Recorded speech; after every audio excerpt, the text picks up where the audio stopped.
So, if you've ever worked in business or you've worked with marketing before, you would know about the word niching or to niche. And basically, a niche is like putting your hand up and saying, this is what I want to be known for. And that sounds really great. But what happens if you're an all-rounder and you have lots of interests and so many different things that you like to do? What do you do then? In this episode of Creativity Uncovered, I plan to find out. So hi, my name is Abby Gatling and welcome to Creativity Uncovered. This is a podcast where I uncover how everyday people find inspiration and get inventive and open their imagination. Basically, I want to find out how people use creative solutions at home, at work, at play, and everything in between. And the goal for my podcast is that by the end of it, you will be armed with a whole suite of tried and tested ways to summon creativity the next time that you need it. Now, today, I'm joined by Hollie Arnett, and we are going to discuss her creativity, and I'm so excited for this. So, welcome. Thank you. I'm so excited to be here. Yes. And so, okay, I mentioned niching in the intro, and this has just kind of stayed in my brain since the last time we chat, because you're someone who has done, not kind of done that. You've done that periodically, but you've actually had a really long and winding journey with your creativity and covered so many different creative pursuits before sort of landing in a particular area. And I want to talk about that journey, where that's taken you, and then let's talk about what you're doing now. So tell me a little bit about your journey. Yeah, for sure. So I have, I guess, always been creative. I could, you can ask my parents, my sister. I feel like I've just always identified as a creative person, as a child, as a teenager. I've just loved being creative in any type of way. And when I left school, I decided to become a designer. I studied graphic design at university. And all throughout university, I was freelancing and building my first business, or what I launched my business as, which was a hand lettering and typography studio, because I am in love with and am still in love with letters and illustrating letters and typography in all of its forms. And I actually have like family history of like printmaking and typography as well. So my dad and my granddad were printmakers, and so I have that family history tied in there. So I started my business as a hand lettering and typography studio, and so that I got a lot of interest in that for people who wanted me to hand letter their logos, which then, as you start making logos, you realize that a brand is so much more than that. You need colors and fonts and patterns and imagery and all of that stuff. So that evolved into doing full brand identities. And then I realized that in order to do that, you need brand strategy. And I was kind of already doing that. I was asking questions and trying to understand the people behind the brand and what they wanted and all of that. So then I started doing brand strategy in a more formalized way. And then I realized that's what I really, really loved to do. And what I was quite good at was actually understanding the brand as a whole and the big picture and everything. And I also loved coaching the people that I was working with and helping them to not only understand their brand, but how they could achieve their goals and what was stopping them from getting there and all of that stuff as well. And then I realized that the people that I love to work with was people like me. Like my favorite clients were the artists and the makers and the creatives, the people who wanted to take the thing that they were so passionate about and share it with the world and like help other people feel seen and to feel joy and color and joy, like happiness out of something that they've made. And so then I was like, okay, this is the thing. This is what I want to do, is I want to do brand strategy and coaching for creatives. And so that's what I do now. That's what I do with Maker and Moxie. And then very recently, I've come kind of full circle back around as well, and I've started another side business to do illustration and hand lettering as well for creator businesses. So I'm coming back to being an artist again as well, because I missed that side of like being what my clients are as well, and being able to be an artist again. So that's my journey in a bit of a nutshell.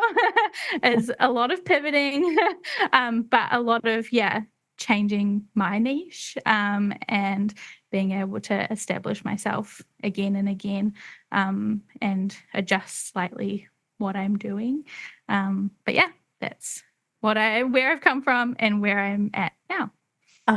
I love it. I love that story because it's kind of, you can see looking back that is this evolution that really makes a lot of sense. But I can imagine at the time, as you said before, it's like pivoting and just trying things out and reinventing yourself as you go. And now you've come on all the way back to the beginning. I just think that's so cool. So Yeah. I think that's awesome that you have this heritage of, printmaking. And tell me, how does that relate to the lettering and how you first started? Was this like family pressure to do that, or was it just that you'd been exposed to it, you loved it, or how did that happen? Actually, like, not at all. There was no pressure or anything, and it was something that as a kid I wasn't really aware of. Like, I knew my dad did, like, he printed magazines and newspapers and like that sort of stuff, but I had no idea that him and my granddad did any of the like old school printmaking, like that they had worked with like lead type and all of that stuff.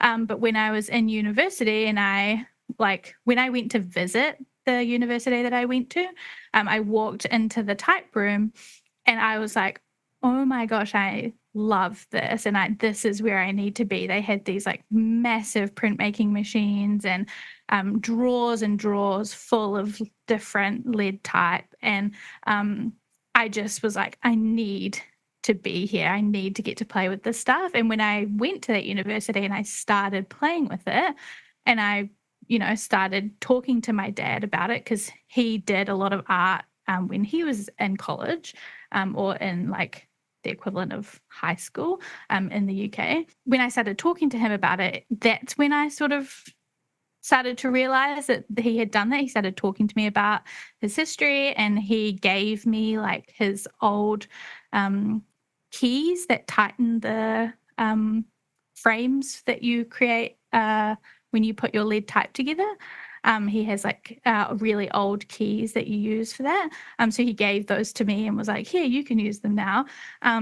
So like that was really cool, but there was no pressure or anything, and I didn't have any knowledge of that before that. It was just like naturally I had kind of found it, and then it was something that we got to talk about, and I guess it was just naturally in my blood somewhere. And it was just cool that we got to talk about it, and it became something that we got to bond over and nerd out about together. I love that. And you've got like the ceremonial handing over the baton of the keys. Yes. yeah, exactly. That is beautiful, like iconography there. Yeah. So you kind of were always creative and you found yourself in that space. It sounds like you have this kind of yearning just to create, and that's what's taken you on these different journeys. Would that be right? Yeah, I always describe my creativity, and I feel kind of like I'm being a little bit too poetic sometimes when I describe it, but it's true. Like, I describe creativity like breathing to me. Like, it feels like I have to create to live. Like, it just feels so integral to living and existing to me that when I'm not doing it, I'm not myself and I'm not alive. And like, there was a couple of years ago, I got concussed, and there was a period of time where I couldn't create. I was really struggling to think and just survive. And my brain, I just like physically couldn't do anything, and mentally couldn't get ideas or anything out. And I was talking to my therapist and I was like, I don't feel like myself and I don't feel like I am living my life because I'm not creating. And it actually feels like breathing and living to me. So yeah, that's how much it feels like who I am and just, yeah, what I'm meant to do is creating to me. So definitely. Yeah. Wow. Absolutely heartbreaking that. Firstly, I love that like creativity is breathing for you. That just really shows that it's such an integral part of your life. But how heartbreaking when you come across this time where you actually can't do it. How did you navigate through that and get back into being creative again? I just had to find like new ways to create. I had to work with a therapist, which I highly recommend always, if you have the privilege to. But yeah, I just had to find new ways to create. It was like, okay, I can't do what I used to do, like designing or creating content or however I normally create. So it was like, okay, what are smaller, different ways I can create? Can I do some coloring in? Can I like just think creatively? Can I try and solve a puzzle? Can I like, do other little things that still are creative and exercising that creative muscle, but are, yeah, just not how I normally would create. And so that was a helpful way of like reframing what was really difficult into a way that was like, okay, creativity can look so many different ways. And so it was like, what can it look like in this current season? And how can I get back to like quote unquote normal creativity in small incremental steps? So that was how I did that. Wow. That's such an interesting way to approach it because, yeah, I 100% agree with you that there's so many different ways to be creative, and if Mm. you are not able to do your regular state of creativity, finding another path through. It was interesting how you said puzzles because Mhm. I Yeah. I I feel like puzzles are really a creative thing because you're having to be so visually and like spatially Mhm. aware. That's Yeah. amazing. Was there the additional pressure on you at that time because you do make your living through your creativity? Did that add Yeah. additional pressure at that time? Yeah, absolutely. Yeah, there's, like, obviously the, like, practical pressure of, like, my income comes from this, and I physically cannot do that right now. So that was very hard. But yeah, the pressure of, like, yeah, I'm supposed to use this creativity to like as my business and I can't do that. And so it was really, really frustrating for me to not be able to do that. And also like um I think as business owners, I'm sure other people can relate to this, but like my identity is so tied to what I do. Like when I introduce myself to anybody, I'm like, "Hi, I'm Holly. I'm an artist. I'm a brand strategist. I'm a coach for creatives." Like, I always introduce myself as what I do. And it's like, that's who I am. And so many things, if I was to describe myself and describe who I am, so many of those things that I would describe would be about the creative things that I do. And so when those things are taken away or you cannot do those things, it's like, who am I? And also, what value do I bring without those things? This is getting very deep. But like, yeah, what value do I bring and what is my identity without what I do as my job and what my business is? So like when my business is taken away, when my creativity is taken away, when what I do is not what I can do right now, um, who am I and what am I still worth, you know? So those were very difficult questions and I was very frustrated at the time. And so that's why working with a therapist again was very helpful, because, yeah, it was, I had to try to figure out like, well, yeah, I'm still valuable. I'm still adding a lot to like the people around me. I'm still a whole great person. And yeah, it's still, I can still do a lot of other great things, even though I can't do my work right now. And like getting back into my work, I was like, okay, I can do little things. I might not be able to like write a full brand strategy right now or like design a full brand, but I can do little things to help my clients, or I can do like little things here and there. And so I was just trying to, yeah, accept those little things and make those little mental changes to try to accept those things. Yes. Wow. That is so interesting that your identity is so enveloped by your creativity, and when that gets taken away, I can imagine it was making you ask those deep questions of yourself. But what was interesting there is that also your business is part of your identity now as well. So was there ever a time, do you think, where you could have pursued your creativity on the side and then had another career, or do you think that was just never going to happen, that creativity was everything and and your career had to be a part of that? I think for me, that's always been the direction I was headed. Like, as I said, when I was like in high school and university, I've been freelancing since high school, um, on the side. And I like since then had the dream to be self-employed.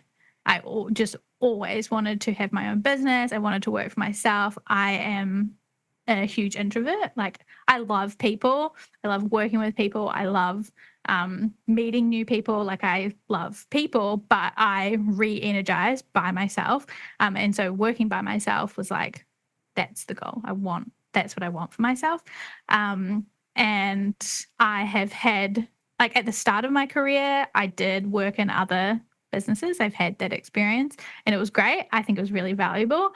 But it just reaffirmed that wasn't for me. And like my partner, he's the complete opposite to me. He works a full-time job and then he uses that money to fuel his creative endeavors in the evenings and the weekends. And he loves that. And like that's works perfectly for him. And he would hate the opposite. He's like, that would kill my creativity if it was my full-time job. It would ruin it for me. But I like every time I've worked a full-time job, I just spend the whole day thinking about my own stuff and wishing I was not there. So, or wishing I was doing something else that I was actually passionate about. I do have like clients that I work on now and I'm like stoked that I'm working on them. So I don't mean that, but I just mean like, I just want to be working on things that I have chosen and that I'm passionate about. So yeah, it was never really a choice for me. Never really an option. Yeah, but it's true. Like there are people one way or the other. They want to keep their creativity separate, and they feel that that's like, sacrosanct, that you don't want to diminish it by being paid for it. But then there's other people like, well, actually, I love it so much. Why can't I do it all the time and be paid for it because I'm good at it? Mm-hmm. Yeah. Yeah. But there's an interesting thing with creativity, and at some point, if you want to make money out of it, you have to lend your brain to be more business minded. So I suppose like your evolution of your creative journey, you're like, oh, okay, branding is more than just a logo and lettering. It's this whole other thing, and you've had to teach yourself that. Was that a hard shift for you to try and move on from purely the beauty and the aesthetics into a more strategic minded creativity, if you get what I mean. Yeah, I do understand what you mean. I don't think so because the degree that I studied was visual communication, and the way that that was taught was very strategic minded. So it wasn't just like about visual. It was like, how do you communicate visually? So there was a lot of strategy behind that. It was like, okay, why are you communicating this way? And if you want to achieve this message, how do you do that? And like, there was a lot of thinking and the same kind of strategic thinking that you do in brand strategy. Like, that's what we were doing at university. And so, in my degree. And so I was kind of already in that mindset and already doing that. And as I was doing brand identities, as I said, I was kind of already doing brand strategy without realizing that's what I was doing. And that's what happens to a lot of branding people. They're already doing brand strategy without knowing that's what they're doing. Or without having kind of like a formalized process around it. So then it was just about, looking at other people who were already doing brand strategy and going, okay, how are you actually doing this process of brand strategy? Because I'm already doing it. I just need to know, like, how long are you doing the workshops and what are you charging for this kind of thing? And like, are there any exercises I could include that I'm not already doing? Like that kind of thing. But the actual mindset around it, I think I was quite lucky that the degree that I did was more than just the visuals, and more than just, teaching you how to like use the programs and stuff. It was very much thinking in that way already. So it primed me in that way, I think. Yeah, that's good because it is. Mhm. I think sometimes if you do start so far on one side and you have no exposure to the other, that is a really hard jump to make, not only to run your own business, because there's so many skills that you need to run your own business, but to also do branding from a strategic perspective. So it was great that you were prepped for that with your university degree. And so I mentioned before niching, and this is, a key part of branding is carving out what you want to be known for and who you work with and setting yourself apart from your competition. As someone who has like a lot of different interests and your interests are changing over time, how do you create a brand personality strategy when the things are changing all the time like that? How have you been able to do that? Yeah, it's a great question.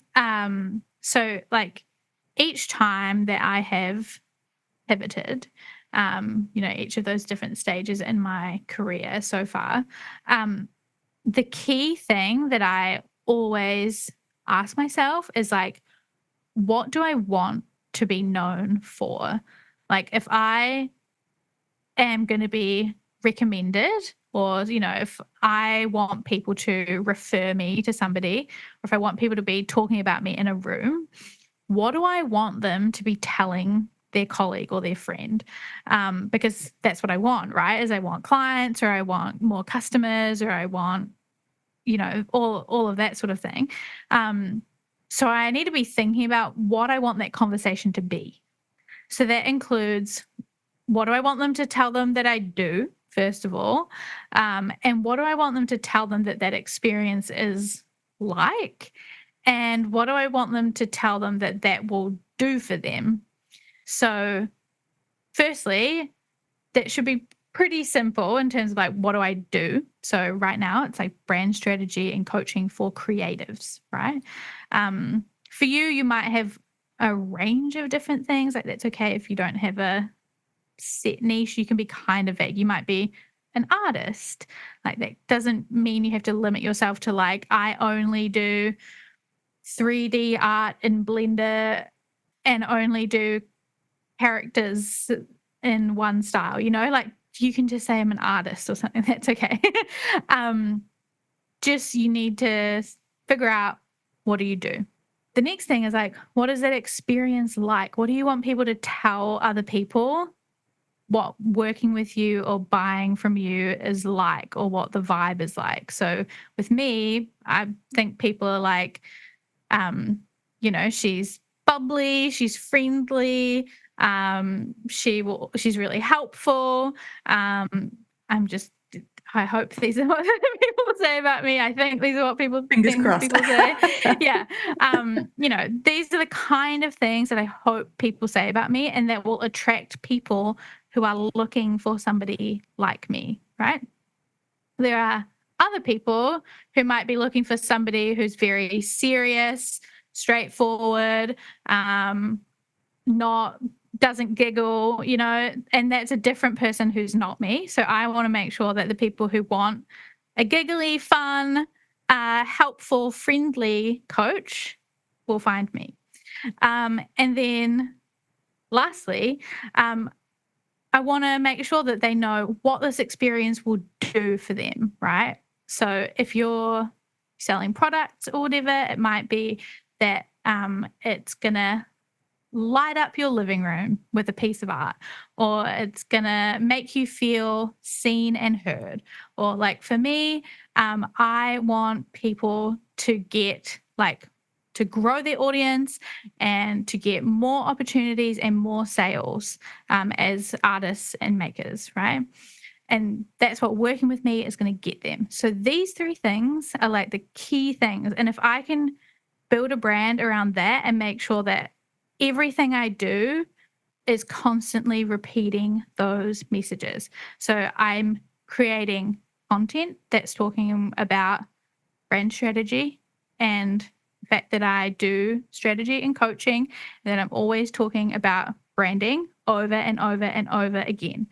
I also make sure that like the way that I talk and the way that my visuals come across reflects the way that I wanted people to feel, right? So I said I wanted it to feel bubbly and fun and friendly and helpful. So I hope you can go to my website and Instagram and stuff and see that hopefully it comes across like that, and the way that I talk and the way that my copy feels comes across like that. And I consistently do that so that people always get that feeling whenever they interact with my brand. And then the experience side of things, or like the transformation, I continue to talk about those things. So I'm always talking about growing your audience. I'm always talking about how to make more sales and how working with me will help you do that, and how you can get more customers and get more opportunities and all of these things. So whatever stage your business is at, you just keep asking yourself these questions. And it's okay if those things evolve then, because then you can just re-answer the question and readjust those answers and adjust your brand from there.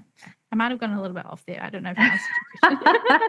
No, I think that's really good. I think you're so right that you can be doing a whole range of different things, but you still have to be really clear on your focus and really dive down into that as part of your marketing. Otherwise, you're just going to confuse people. Yeah. And consistency was the other thing that I heard come through. That is like, you say it once, you say it again, and you know, you have your messaging across all of your platforms. It has to be consistent and be telling the same story. Yeah. And the thing that I forgot, sorry, about your original question was about what do you do if you have like, you do multiple things, right? And this comes up a lot because a lot of the people that I work with are artists, and a lot of artists have a lot of passions and a lot of interests, and they do change a lot. And like, that's fine, because the things, your niche doesn't have to be what you do. Like, you and your personality and like who you are can be your niche. So like what you bring to your art can be what makes you different. So there's I just had someone on my podcast recently, and they are an artist, and they do like so many different things. They do lettering, they sell fonts, they do speaking, they do like circus performances, like so many different things. It's unreal. But the thing that people go to them for is like their perspective and their unique approach and unique thinking and brain because nobody thinks like Meg, and nobody has a creative brain like Meg. Like Meg's creativity is specifically Meg's. And so as an artist, your niche can be like your creativity. So, don't worry about having to specifically be like, mine is quite specific.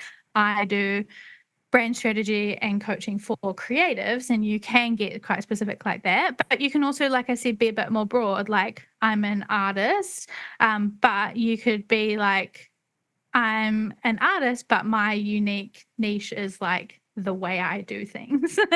And you can think about what is that way that you do things. Like, do you draw things in a certain way, or do you have like a unique way of viewing things, or do you have a unique subject matter that you always draw, or like what is it that you bring that is unique?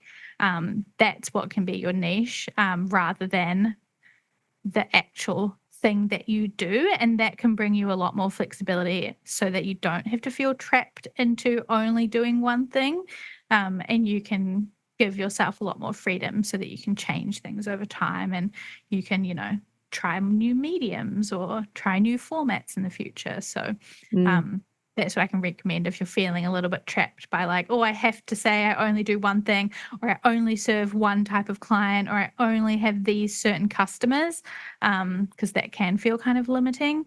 Then try maybe viewing yourself as your niche. I think that's great. That's a great perspective, I think, on branding, is that, because if you are an all-rounder, for example, me, I'm an all-rounder. I do lots of different things, and people go, no, actually you should just only offer one service. I don't want to, because I'll be bored offering them one service all the time. And so I guess like if you focus yourself as being your specific brand, that's how it can evolve and how it can be applied to all these different areas. And I can imagine that's what happened with you and your journey through your business, is that you've been able to evolve your brand based on that because you've been the constant. Yeah, exactly. Yeah. So you mentioned your podcast before, Brand Your Passion. Tell me, when did that come into your journey, and what do you talk about on the podcast? Yeah, so I started my podcast in 2020. So I think July 2020. I don't know why I started it in the middle of the pandemic, but I did it for some reason. Bored apparently. But I started it in 2020, and it has been going since then. And at the end of last year, I hit 100 episodes, so that was awesome. And on the podcast, I alternate between solo episodes where I teach you, the listener, and interviews with amazing artists and creatives who have branded their passion amazingly. And so the goal is that with those two things combined, people listening will leave like inspired and knowing that if other people can like brand their passion, that you can too, and that you have examples and exact steps for how to do it. So that's the plan. That's what I do, and that's what the podcast is all about. That's cool. And that seems to relate very closely to your coaching business that you have now. That seems an interesting step that you've taken from doing the doing and actually doing the branding to then now helping coach other creatives. Was that a tough step for you to jump into? Not really. Just kind of I realized like I didn't want to do too much more of the doing. Like I said, I like wanted to become more of an artist myself and start like doing lettering and stuff again. And also I just love empowering artists and creatives to brand their own businesses. Um, and so and I've always been a teacher. Like before I discovered design in high school, I thought I was going to be an English teacher. And like when I was a kid, I always used to make my sister play schools with me, and I would be the teacher. And so I always thought I was going to be a teacher. And all throughout, like freelancing and everything, I've always like taught what I know. So I've always had a blog. I've always like vlogged or had some kind of like documentation thing where I've tried to teach and share what I know. So I've tried to teach other people. And so, yeah, I've just always taught in some kind of capacity anyway, and shared content and all of that stuff. And so creating like the group programs and stuff that I have now is just like feels normal and natural to me. So yeah, I don't know, just feels great. That's cool. That's cool. And if anyone who is listening wants to get in touch, if you want help running your creative businesses, I'll pop the links to everything in our show notes so you can access that. Well, thank you so much, Hollie, for joining me today. I think it's been wonderful to hear about your journey and see all the different ways that your creativity has come out throughout your entire working career. Yeah, thank you so much. I've had a great time, and hopefully, people listening have found it interesting and helpful. Yeah, definitely. And so I'll pop the link to your podcast as well so they can keep learning as they go. And I want to say thanks to everyone who's actually tuned in today to Creativity Uncovered. If you enjoyed this episode, please do jump onto Apple or Spotify or wherever you listen to podcasts and leave us a rating or review. This will help other people find the podcast and get us to share our message out a bit more widely. And as always, please do get in touch if this episode has inspired you to pursue your creativity, because I love, love, love to hear your stories and see how they play out. But until next time, take care.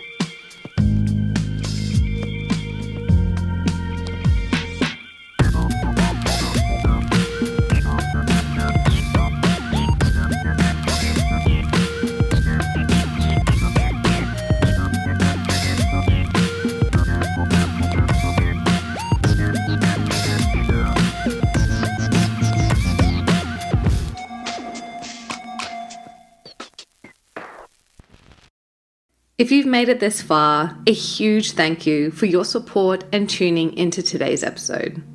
Creativity Uncovered has been lovingly recorded on the land of the Cubby Cubby people, and we pay our respect to elders past, present, and emerging.